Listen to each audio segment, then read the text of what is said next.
छठे चरण में आज प्रयागराज की भी 2 लोकसभा सीटों पर वोटिंग हुई है, जिनमें से फूलपुर और इलाहाबाद सीट पर वोट डाले गए हैं। सुबह 7 बजे से लेकर शाम 6 बजे तक मतदान हुआ, लेकिन बेहद गर्मी का दिन था और मतदाता बहुत ज्यादा उत्साह नहीं दिखा सके, बहुत ज्यादा वोटिंग नहीं हुई है। शाम 5 बजे तक के जो आंकड़े आए हैं उसमें 46.80% फूलपुर सीट पर मतदान हुआ है। ये ऐतिहासिक सीट है। इस सीट पर कम मतदान क्यों हुआ, ये किसके पक्ष में जाएगा, इस सीट पर क्या मुद्दे थे, इन तमाम मुद्दों पर बातचीत के लिए हमारे साथ प्रयागराज के कुछ वरिष्ठ पत्रकार हैं, कुछ राजनीतिक विश्लेषक हैं। उनका एक पूरा पैनल हमारे साथ मौजूद है। उनसे बातचीत करेंगे और जानने की कोशिश करेंगे, समझने की कोशिश करेंगे कि आखिर इसके पीछे क्या वजह रही है। सबसे पहले रणविजय जी के पास आते हैं, वरिष्ठ पत्रकार हैं। रणविजय भाई, आज जिस तरह से वोटिंग हुई है फूलपुर सीट को लेकर, ये ऐतिहासिक सीट रही है, लेकिन इसका ट्रेंड जो है ऐसा क्यों रहा है और वोटिंग कम क्यों हुई है? सबसे पहला तो मौसम है, बेहद बहुत गर्मी थी, तो इस वजह से भी थोड़ा सा हुआ। अभी जब पूरा परिणाम आएगा तो हमारे ख्याल से ये 50 के पार चला जाएगा।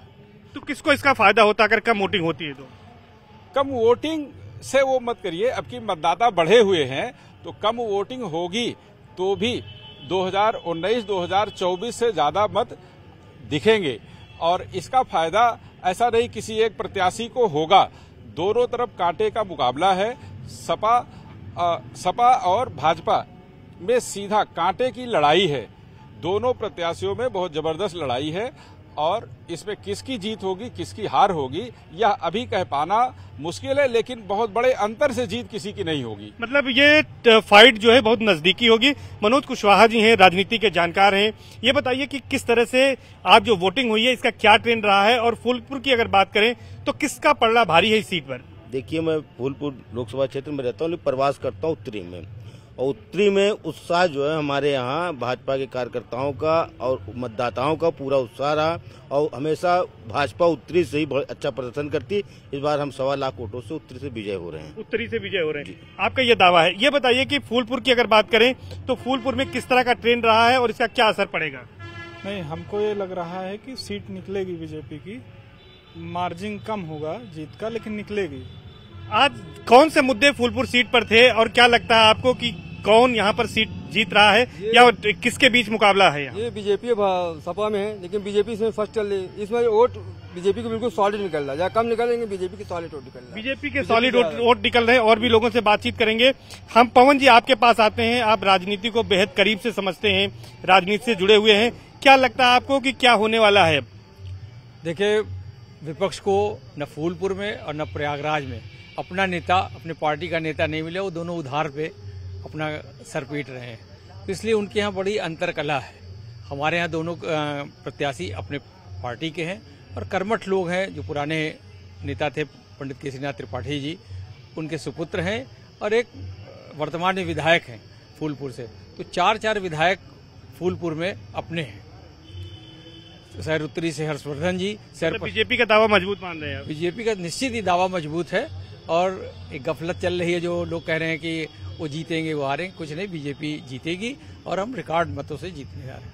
आप ये बताइए विनोद पांडे जी कि किस तरह से फूलपुर में आज जिस तरह से मतदान हुआ है, मतदान की रफ्तार कम रही है, लेकिन आपको क्या लगता है कि इसका फायदा किसको मिलेगा और किसके बीच फाइट है ये? देखिए, फायदा तो साफ दिख रहा है कि शहर उत्तरी में जो मतदान प्रतिशत बढ़ा हुआ है तो बट नेचुरल बीजेपी के पक्ष में बहुत अच्छा मतदान हुआ है। सबसे कम मतदान अगर कहीं प्रतिशत होता था उत्तरी में होता था, इस बार सबसे ज्यादा हुआ है, तो 100% बीजेपी को फायदा मिल रहा है। विपिन जी, आपसे जानेंगे कि क्या मुद्दे फूलपुर सीट पर थे और किन मुद्दों को लेकर जनता ने यहाँ पर वोट दिया है? जनता ने जो मुद्दे देखे थे अभी तक, भारतीय जनता पार्टी का जो भी सीन रहा है उसमें फूलपुर में विशेष तौर पर लोगों को काफी फायदा पहुंचाया है भाजपा ने। अफवाहें यहाँ के जो छात्र इस क्षेत्र में ज्यादा रहते हैं उन लोगों ने इन दोनों नेताओं के आने पर काफी उधम मचाया और जो उन लोगों को भाषण भी नहीं देने दिया। इन लोगों ने साफ साफ संदेश तो दिया कि हम खूब भीड़ इकट्ठा कर रहे हैं, धूल उड़ा रहे हैं, लेकिन जमीनी स्तर पर देखेंगे तो महिलाओं को भी फायदा है तो भारतीय जनता पार्टी से हुआ है, युवाओं को भी फायदा है तो भारतीय जनता पार्टी से हुआ है। वोट प्रतिशत जो इस समय दिख रहा है वो गर्मी की वजह से ही है, लेकिन जितने भी प्रतिशत बढ़े दिख रहे हैं या जो साइलेंट वोटर कहे जा रहे हैं आजकल बार बार वो भारतीय जनता पार्टी के ही हैं।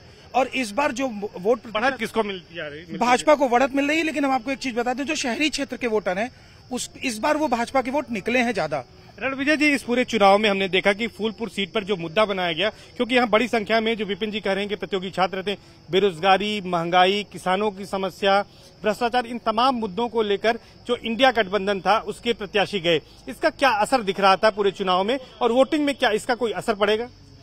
सर्वेश भाई, फूलपुर में जितना मैंने घूमा देखा, एक तो ये हुआ कि इंडिया गठबंधन के नेता और प्रत्याशी इस बात को प्रचारित करने में काफी हद तक सफल रहे कि आरक्षण और बेरोजगारी, इन दोनों को उन्होंने मुद्दा बनाया, क्योंकि यहाँ बड़ी संख्या में प्रतियोगी छात्र रहते हैं।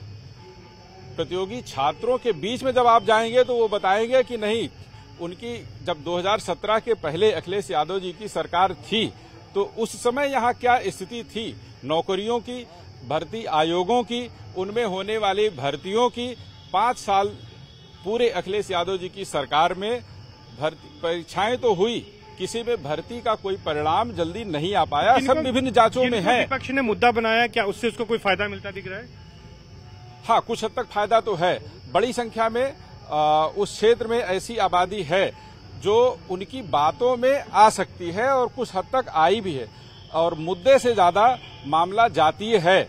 और इस बार उस लोकसभा क्षेत्र में जो मैंने व्यक्तिगत तौर पर देखा कि ओबीसी समाज जो कभी एकजुट हुआ करता था, वहां बहुत बिखराव हुआ है, और इसका फायदा भारतीय जनता पार्टी को भी नहीं मिलेगा और समाजवादी पार्टी को भी नहीं मिलेगा, क्योंकि वोट बट जा रहा है, वोट बट रहा है। एक बड़ी बात आपने बताई मनोज जी, सबसे बड़ी बात ये बताई जा रही है कि जिस तरह से आपने कहा कि वोट बटा है, लेकिन फूलपुर सीट पर चूंकि यहीं पर कुंभ लगता है, ये शहरी क्षेत्र भी इसमें आता है जहां पर हम खड़े हैं, तो क्या यहाँ पर इन तमाम कामों को बीजेपी गिना पाई, इसका फायदा ले पाई? क्योंकि अब 2025 के महाकुंभ की भी तैयारी हो रही है, ये कितना काम करेगा जो विकास कराए थे बीजेपी ने?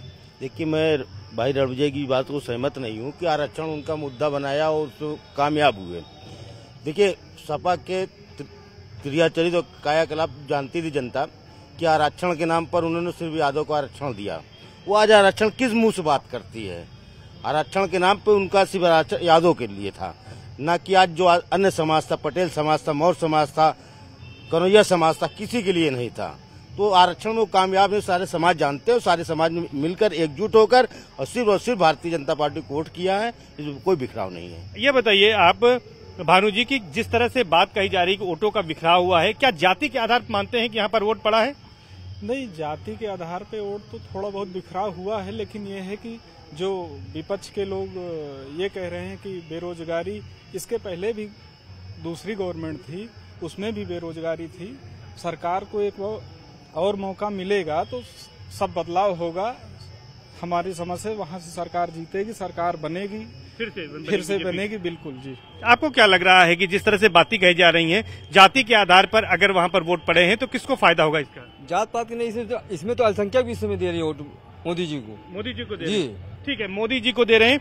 और भी लोगों से बात करेंगे, मुद्दों की बात करेंगे, आखिर मुद्दे कौन से प्रभावी रहे इस पूरे। अगर हम चुनाव की बात करें तो फूलपुर सीट ऐतिहासिक सीट है, पंडित जवाहरलाल नेहरू इस सीट से जीतते रहे हैं।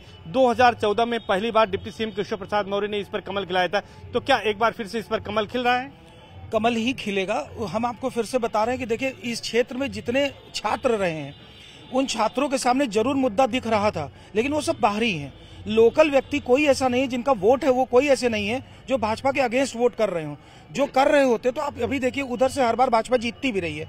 और अभी जितनी हवाएं उड़ी, जैसी गर्मी आज है, वही गर्मी उनकी इस वोटिंग में भी रही है, खूब उड़ती रही है कि संविधान बदल देंगे, ये कर देंगे। लेकिन सबको इस बात की जानकारी भी है कि ये सिर्फ छात्रों द्वारा उड़ाई गई हवा रही है।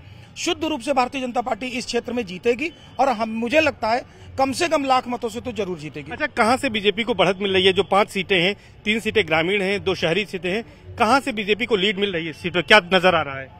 हमें तो सबसे ज्यादा अगर कहीं से बढ़त मिल रही, उत्तरी तो मिल ही रही है। उसके बाद आपका जो है फूलपुर एरिया जो है, वहाँ पे लोगों ने विकास को वोट दिया है। जातीय समीकरण कहा जाता है कि पटेल बाहुल सीट है, यहाँ पर पटेल चूंकि कैंडिडेट भी बीजेपी का है, तो उसको लाभ मिलेगा इसका? लाभ तो 100% मिलेगा, लेकिन ज्यादातर मतदाताओं ने विकास को देखा है और विकास पे वोट दिया है, मोदी जी के चेहरे को वोट दिया है, न कि किसी जात विशेष को दिया।